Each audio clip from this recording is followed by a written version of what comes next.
चालू बहू। कमलेश और उर्मिला जी के दो बेटे थे। बड़े बेटे का नाम था अंशुल और छोटे बेटे का नाम प्रदीप। दोनों की शादी हो चुकी थी। अंशुल की पत्नी सीमा और प्रदीप की पत्नी काव्या थी। बड़े बेटे अंशुल की पत्नी सीमा सीधे सादे स्वभाव की, वहीं दूसरी तरफ प्रदीप की पत्नी बड़े ही चालू स्वभाव की। मम्मी जी, मैंने किचन का सारा काम कर दिया है, नाश्ता बन गया है, आपको जब भी खाना हो मुझे बता देना। ठीक है बहू, थोड़ी देर के बाद मैं तुम्हें बताती हूँ। तभी काव्या रसोई में पहुँचती है और वहाँ पर नाश्ता देखती है। अरे क्या बात है, जेठानी जी ने तो अच्छा खासा ब्रेकफास्ट बना कर रखा हुआ है। जल्दी से अपना टिफिन पैक कर लेती हूँ, ऑफिस जाकर मजे से खाऊंगी। काव्या अपने टिफिन में खूब सारा ब्रेकफास्ट पैक कर लेती है, अपने लिए भी और अपनी ऑफिस की सहेली के लिए भी। अरे काव्या चलो, तुम्हारा ऑफिस का टाइम हो गया है, मैं तुम्हें रास्ते में छोड़ दूंगा। हाँ चलिए, मैं तैयार हूँ।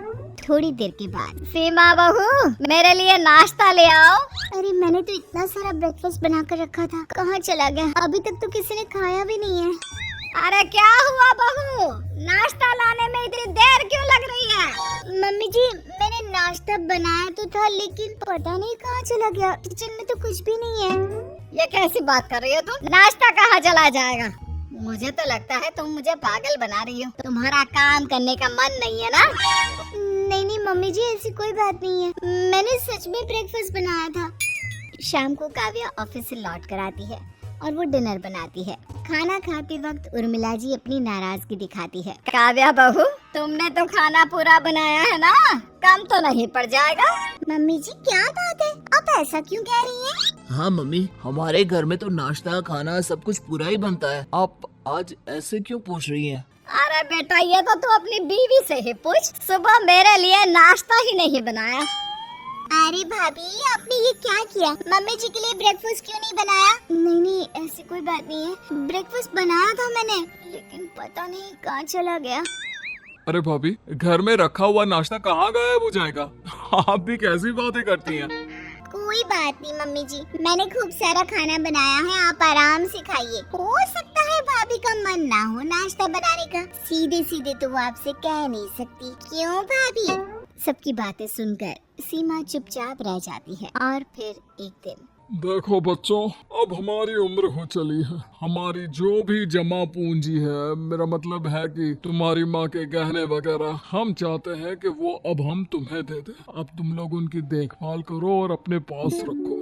लेकिन पापा, आप है ना सब संभाल कर रखने के लिए। अरे पापा जी ठीक ही तो कह रहे हैं, कल को भगवान न करे उनकी तबीयत ऊपर नीचे हो जाए, कुछ हो जाए, इस उम्र में किस चीज का क्या पता है ना?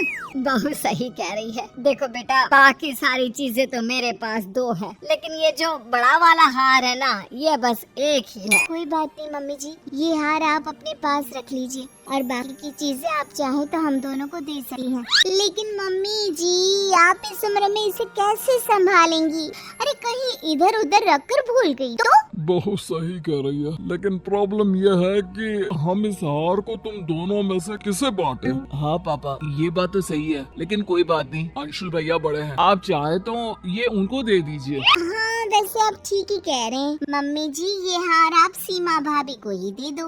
अरे नहीं, इस पर तुम्हारा भी पूरा अधिकार है। पूरे परिवार में किसी को समझ में नहीं आता कि उस हार को दोनों बहुओं में किस तरह बांटा जाए। काव्या हार को पूरी तरह से अपने पास रखना चाहती थी, इसीलिए एक दिन मौका देकर वो उर्मिला जी के पास पहुंच गई। मम्मी जी, मेरे मायके में ना शादी है, तो मुझे वो आपका बड़ा वाला हार चाहिए था।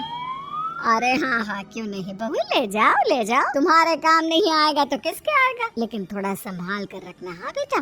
काव्या उस हार को लेकर अपने मायके चली जाती है और जब वो शादी से लौट कर आती है तो बुरी तरह से रोते और चिल्लाते हुए वापस आती है। ये देखकर सब लोग डर जाते हैं। क्या हुआ काव्या, तुम इतना रो क्यों रही हो? सब ठीक तो है ना काव्या? तुम्हारी हालत देखकर लग रहा है कि कुछ हो गया है। काव्या क्या हुआ? मैंने तुम्हें पहले ही अकेले जाने से मना किया था। क्या बताऊं, रास्ते में किसी ने मेरा पर्स छीन लिया और उसमें से मम्मी जी का बड़ा वाला जो हार था ना। आप सब प्लीज मुझे माफ कर दीजिए।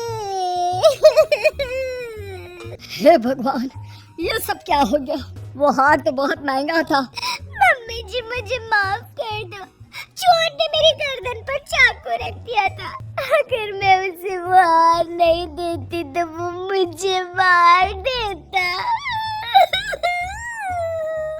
अरे कोई बात नहीं बहू, हार तो बहुत आ जाएंगे। भगवान का शुक्र है कि तुम ठीक हो।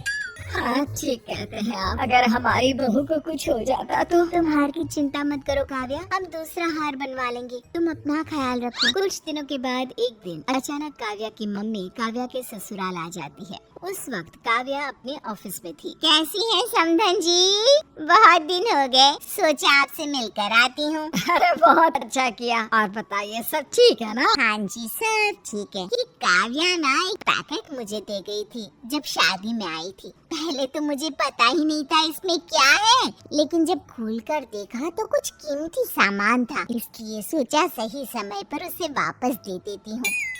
अच्छा जरा दिखाइए क्या है इसमें। उर्मिला जब उस पैकेट को खोलकर देखती है तो उसमें वही वाला हार निकलता है जिसके लिए काव्या ने कहा था कि वो चोरी हो गया है जब काव्या ऑफिस से लौट कर आती है। काव्या तुमने हम सबसे झूठ बोला, ये हार तुम्हारी मम्मी देकर गई है। काव्या, तुम्हें इस तरह झूठ बोलने की क्या जरूरत थी?